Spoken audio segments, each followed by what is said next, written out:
So you get the searches back. Yep. And then you raise inquiries on the back of those searches. Yep. Yeah. So I can't off the top of my head think of a specific. But then you send that list of inquiries through to the seller's solicitor, who then has to relay that to the seller, and they have to answer those inquiries. Or some of those inquiries, I guess, can be actually answered by the solicitor because they have to speak to various people to get the answers to them. And then some of that will be back down to the seller to answer. Yeah, exactly. So when I get inquiries when I'm acting for the seller, I will look through the inquiries and I will pick out the ones that I need to send to the client, and I will pick out the ones I need to send to the management company or the landlord, freeholder if it's a leasehold, and I'll pick out the ones that I can deal with there and then. Right. So, and then they sort of go off and they all come back, and then we look at them, we review them, see if it's okay to send, and then we send them off.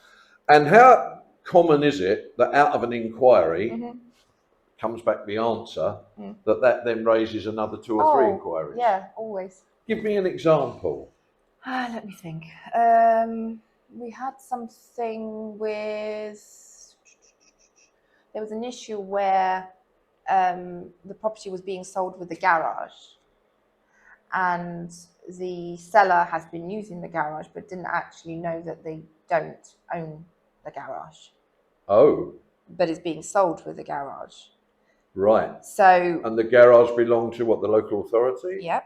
Right. So yeah, we come across this where people own the house. They bought the house from the council, but they never bought the garage. Yes. So the issue we had not long ago, actually in December, was that I raised an inquiry based off the estate agent's particulars, because we do look at them, by the way. We look at everything that's on the estate agent's particulars to make sure it tallies up with what's being sold and what's in the documents and what the lender's valuation says. And we notice there's a garage mentioned there, but we look on the title plan and we only see a house.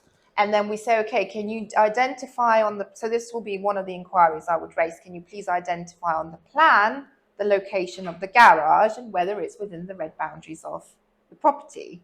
And I can tell by the title plan that there is no garage on there. You can tell that there is, and then I could see there's a few garages along the road, and that's when an issue. And then the seller comes back and says, "Well, we do have a garage, but it doesn't seem to be within our legal title register," and that is when, the whole matter holds. Is stalls, because we need to get the council involved, and then the council, essentially what happened was the council sold the garage to the seller. Okay, that makes perfect sense. Yeah. Doesn't always make perfect sense when we sit in the office and try to work out exactly what's happening. So, okay, I just want to try and, simplify this and put this into language that I understand, because if I understand it, then our good listeners have probably got half a chance, as in fact they're probably better than me. So there we go.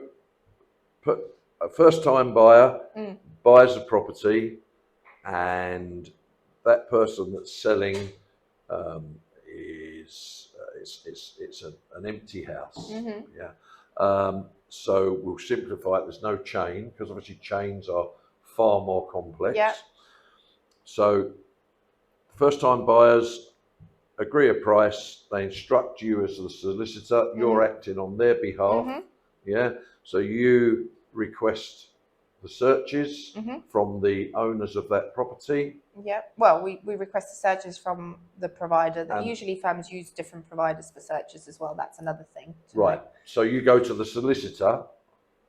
So I would go to a company that we use. It's called Infotrack, and we would order those searches. So we'd get the money on account from clients. Would explain to them that this is the quote already takes into account the searches, but you have to send us £500 on account to pay for those searches, which are non-refundable once we put the order through. And these then searches come from this third-party company, basically. Okay, so you get them all back. Yep, we get them all back. You raise all of your inquiries back to the relevant points, either the owners or the solicitor or the management, blah, blah, blah, blah. You get all of the answers back. Rarely, I would think, does it all end there. There will always become more inquiries out of inquiries. You send them back. Yeah. They come back, and eventually all the inquiries are answered. Backwards and forwards, backwards and forwards. And sometimes, don't get me wrong, sometimes all the inquiries are satisfied, and I would then inform the client that I'm happy with the replies, and then I start preparing the report, which is the big job. So I have to. Right, this is the next stage now. Inquiries are in, answered, satisfied. Yeah.